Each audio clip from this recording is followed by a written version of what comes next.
Good morning.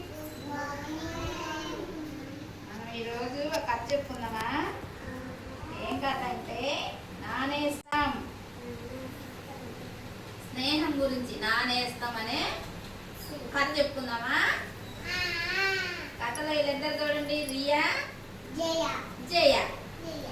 ఇద్దరు friends. ఎవరు? ఇద్దరు మంచి స్నేహితులు.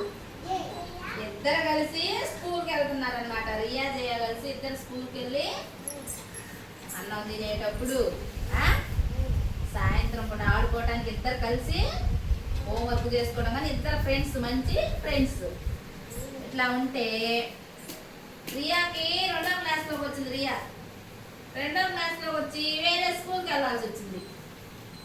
ఎవరు? రియా వేరే స్కూల్కి వెళ్ళిపోయింది. అప్పుడు పాపం జయ ఒక్కటే ఉంది. జయ ఒక్కటే ఉంటే బాధేస్తుంది.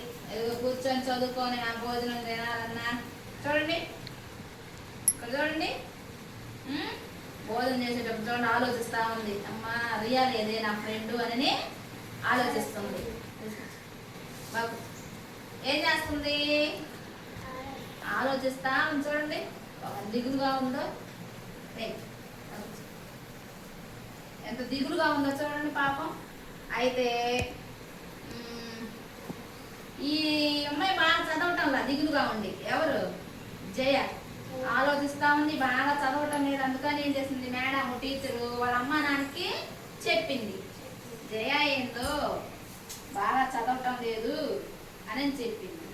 సరే ఒకరోజు పార్క్కి వెళ్ళింది. రియా వెళ్ళింది ఒకరోజు పార్క్కి. ఎవరు వెళ్ళారు? రియా పార్క్కి వెళ్ళారు. అక్కడ జయ కనిపించింది. ఎవరు కనిపించారు? జయ కనిపించింది. అక్కడ రియాకి ఫ్రెండ్స్ ఉన్నారు. ఇంకా ఆ ఫ్రెండ్స్ తోటి వెళ్ళింది. వెళ్ళేకి జయ కనబడింది. పోయి జయని పలకరించింది. ఎవరు పలకరించింది? రియా. జయని పలకరించింది. ఎవరు? రియా. రియా జైన్ పలకరించింది. రియాకి ఫ్రెండ్స్ అన్న అక్కడ వేరే స్కూల్కి వెళ్ళి అక్కడ ఫ్రెండ్స్ వచ్చారు. అక్కడ ఫ్రెండ్స్ వాళ్ళని పరిచయం చేసింది జయకి. అప్పుడు జయ రియాని చూడంగానే సంతోషంతో ఏం చేసింది, ఎగిరి గంతేసి అబ్బా రియా కనిపించిందని చెప్పి వెళ్ళింది. దగ్గరికి వెళ్ళింది. వెళ్ళిన తర్వాత వాళ్ళ ఫ్రెండ్స్ పరిచయం చేసింది. ఎవరు?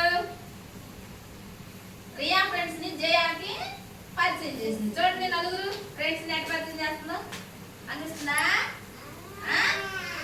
కనిపిస్తుందా? రియా ఏం చేసింది, జయాకి రియా ఫ్రెండ్స్ ని పరిచయం చేసింది. అప్పుడు సంతోషం అయిందన్నమాట జయాకి. అప్పుడు ఇద్దరు కలిసి కొత్త స్నేహితులను పరిచయం చేసింది. అబ్బా జయ నేను చాలా మిస్ అయిపోయానని రియా అంటుంది. అప్పుడు ప్రేమ సంతోషంగా జై చాలా సంతోషం ప్రేమగా అనుభూతి చెందింది అనమాట. బాగా ఎదుగంతే చాలుకుంటా ఉందబ్బా నాకు రియా కనిపించింది నా ఫ్రెండ్ అని. అప్పుడు ఇంకేం చేశారు, ఒక పరిష్కారాన్ని కనుగొన్నారు.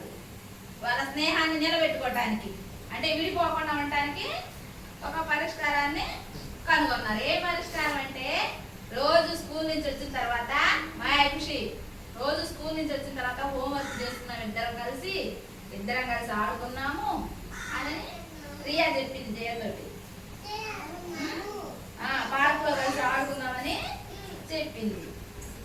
మళ్ళీ విడిపోయిన వాళ్ళిద్దరు రియా కలిసేరేకి జయ బాగా సంతోషించి రోజు కొత్త స్నేహితులు వీళ్ళిద్దరూ అందరు కలిసి ఆడుకుంటున్నారు. బాగా సంతోషంగా ఉన్నారు. రియా కూడా చాలా సంతోషంగా ఉంది జయతో కలిసి ఆడుకుంటున్నది. బాగుందా? Thank you.